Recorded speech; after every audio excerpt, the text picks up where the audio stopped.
Roughly 4 miles down the road from the world-famous Grossinger's Resort, once stood another property that became legendary in its own right. Unlike some of the massive Catskill hotels overflowing with amenities, this one earned its reputation for who walked through its doors. It was the place Jerry Lewis chose to spend his free time, and for decades, it was considered one of the brightest stars of the region. But like so many others in the Catskills, its fortunes faded. What began as a glamorous getaway would eventually be carved into condos, gutted by fire, and finally abandoned in silence. This is the Browns Hotel, later renamed Grandview Palace. A resort that rose from humble beginnings, flourished in the golden age of the Borscht Belt, collapsed into financial ruin, and then met a violent end. The story begins in the Catskill Mountains, in a quiet town of Loch Sheldrake. Back in the 1920s, two brothers from the Apel family built a small inn on a hilltop. They called it the Black Apel. It had charm and sweeping views of the nearby lake, plus a few recreational touches like tennis courts.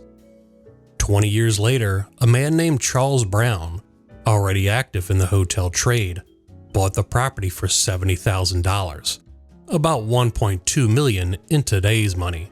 Unless it was a complete rebuild, then $127 million. Brown and his wife, Lillian, had vision. In 1944, they poured money into the site, expanding it into a 473-room luxury resort that they named the Charles and Lillian Brown's Hotel and Country Club. Within a short time, people simply called it the Browns, which I'll be exploring while we discuss the rise and fall of this resort.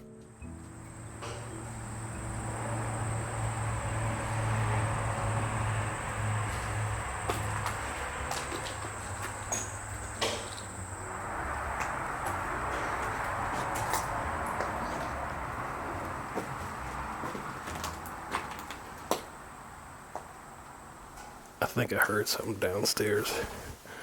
So, in typical fashion, we just gotta be quiet, I guess. Look at all this cool furniture I just found. Got this little love seat right here, followed by a sofa and a chair with a nice looking dining room set. Lovely. Look at this bed. Oh, nice. Over the next several decades, the resort flourished. The Browns wasn't just another stop in the Catskills. It became one of the best known. The region itself was exploding in popularity. Dubbed the Borscht Belt for its largely Jewish clientele from New York City and beyond. The mountains offered a cooler, greener refuge from sweltering city summers, and resorts popped up everywhere. Just down the road sat Grossinger's, perhaps the most famous of them all. Yet the Browns managed to carve its own identity. Inside this room, it looks like we have a pile of, well, nothing. This definitely looks like something from The Last of Us, for sure.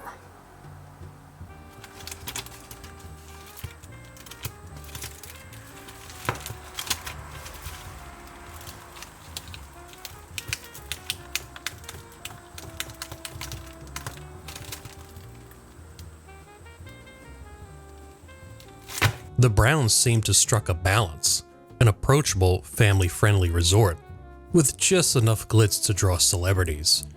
Charles and Lillian themselves were featured prominently in advertising, selling a down-to-earth but aspirational image. Guests enjoyed a warm atmosphere, but also a sense of prestige, and at stages, they became the testing grounds for some of America's biggest entertainers. The list of performers who passed through was staggering. Sammy Davis Jr., Tony Bennett, Woody Allen, Jackie Mason, Bob Hope, and above them all, Jerry Lewis. Lewis had grown up working in the Catskill hotels and never forgot his roots. He became so tied to the Browns that his likeliness appears in murals and promotions, and the resort named its theater after him, the Jerry Lewis Theater Club, which we'll be exploring right now. Looks like I found it. Oh yeah, I think this is it. I'm pretty sure this is what I'm looking for.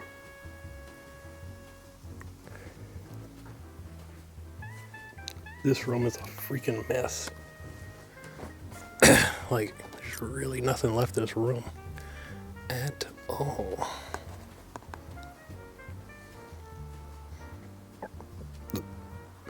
Let's go take a walk on stage and see what we can find, I guess.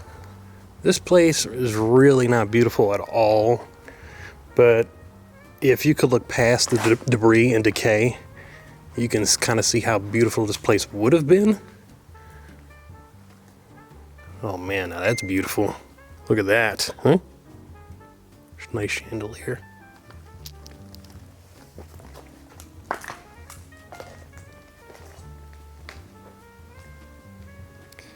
And here's what the upper stage looks like. This is the stickiest of the icky. Icky sticky. Here we go. Y'all hear that? Ew, that's disgusting. Ugh.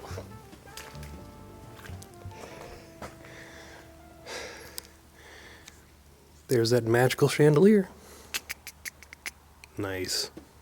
At its height, the Browns offered 260 acres of activities and relaxation.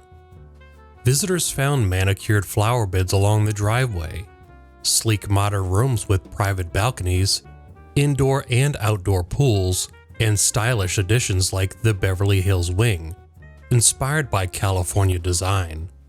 It was considered one of the premier resorts in the entire Northeast. But by the late 1970s, the tide was turning. Air travel had become more affordable. Cruises were exploding in popularity, and instead of driving 2 hours north of Manhattan, vacationers could hop on a plane to Florida, Europe, or the Caribbean. The Catskills began to lose their grip on the market. Train service to the region scaled back. Families that once returned year after year started looking elsewhere. Alright, so here we go. Ooh, this room's got a nice breeze on it. This is nice. Nice, nice, nice.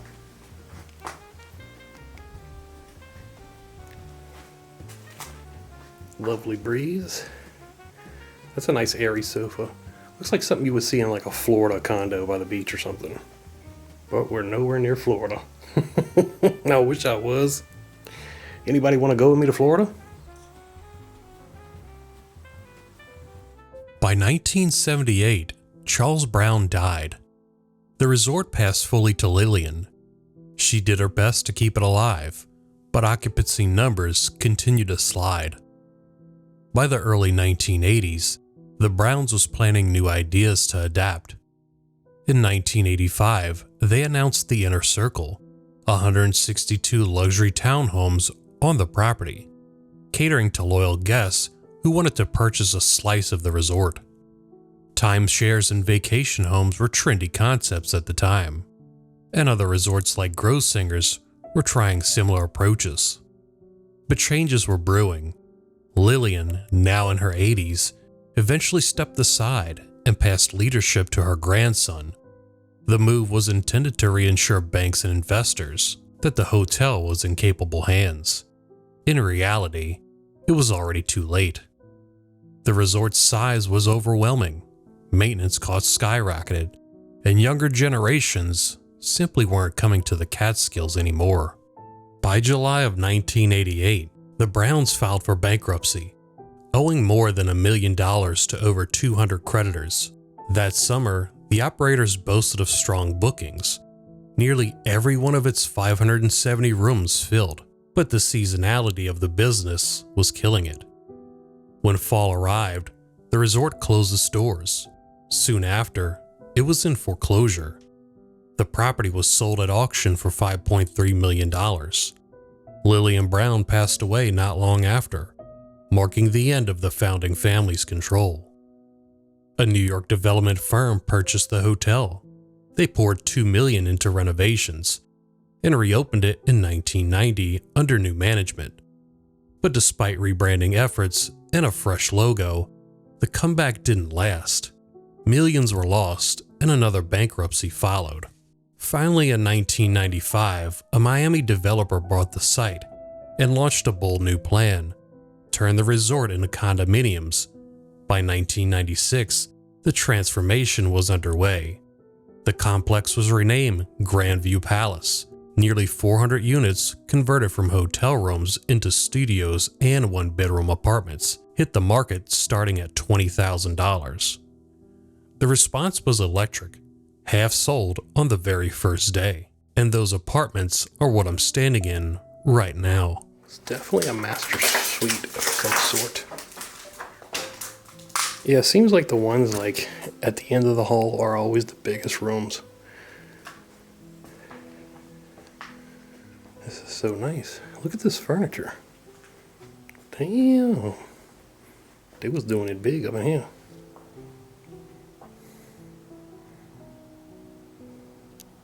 Look at this. For years, newspapers ran full-page ads selling Grandview as an investment opportunity.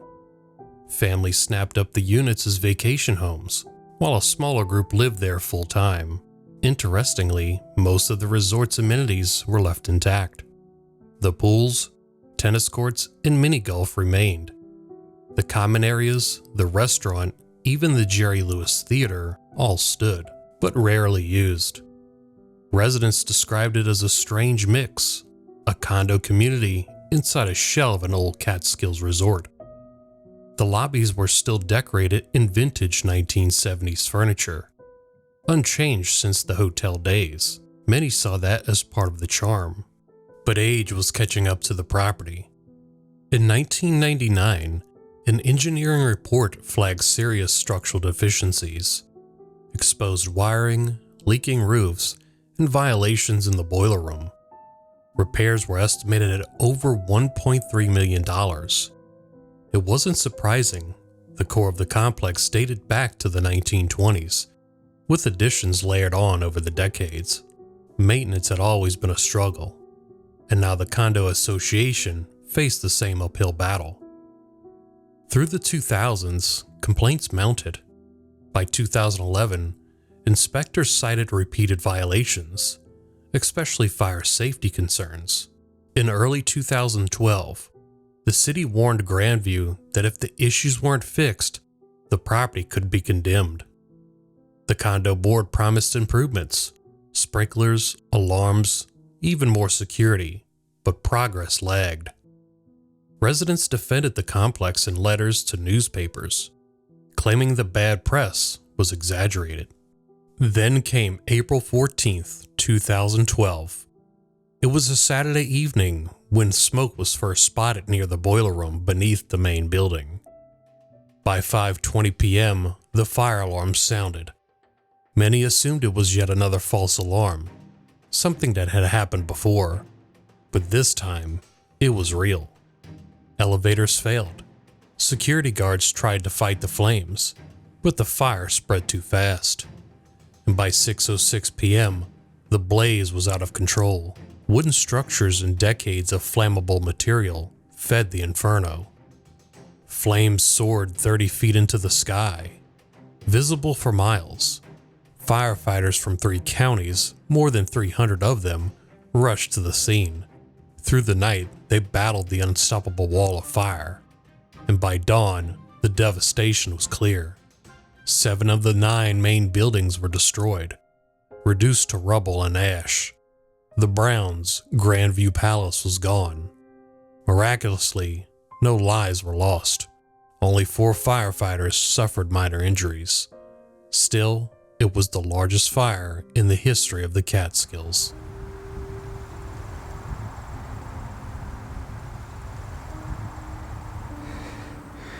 What's up with that car down there? That's pretty eerie. Looked like a Honda Civic. I thought it was a Honda Civic. Close, I got it close. It's a Ford Focus SE. How about that?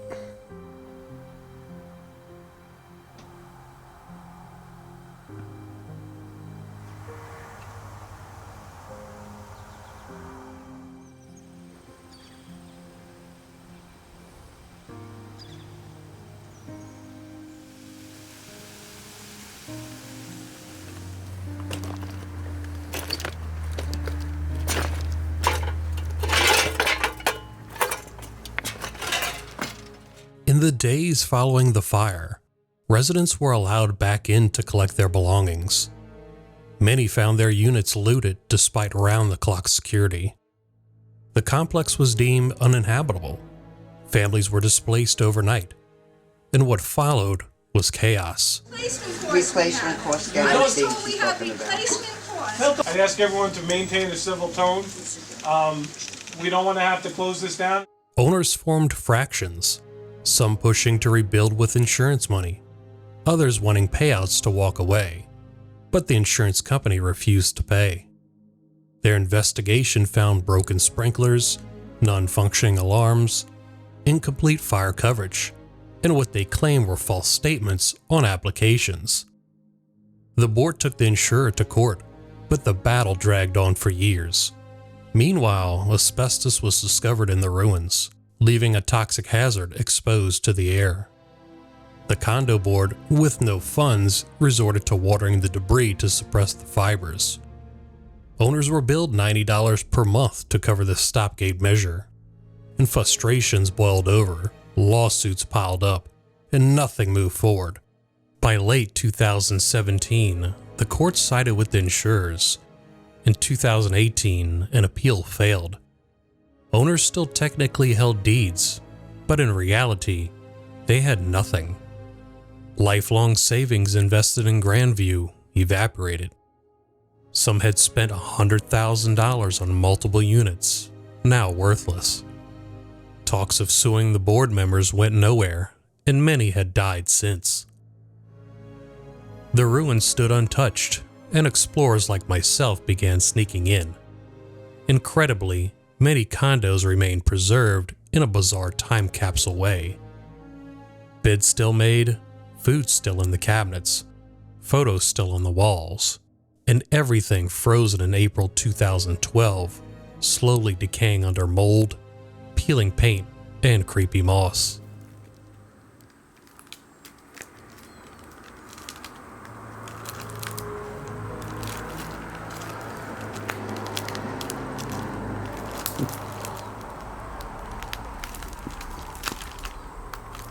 I thought that was Macaulay Culkin for a second.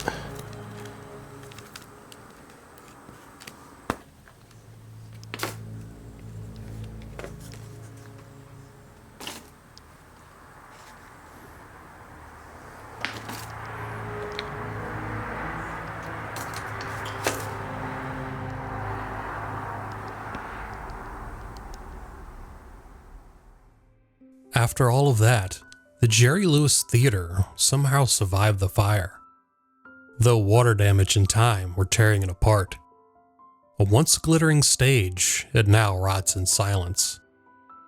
The city considered seizing the property by eminent domain in 2020, but backed down, unwilling to spend taxpayer money on cleanup. Developers passed. The property remains abandoned, and today, the Browns, later Grandview Palace, stands as a stark reminder of the Catskills' fleeting golden age. Born in the 1920s and grown into a star-studded resort, reinvented as condos and ultimately destroyed by fire and neglect. What began as an escape from the city now sits as a shell, haunted by memories of families, celebrities, and homeowners who lost everything. In the end, the story of the Browns mirrors the story of the Catskills. A rise to prominence, a slow decline, and a final, fiery collapse. And now, nothing remains but ruins, silence, and the memory of better days in the mountains. And if this story meant something to you, and if it made you feel something, consider supporting the channel, whether it be a one-time tip through PayPal or joining as a channel member. You'll help keep these stories alive, and I'll make sure your name is right here in the credits, where it belongs. RangerRickTV, signing out, and thanks for watching.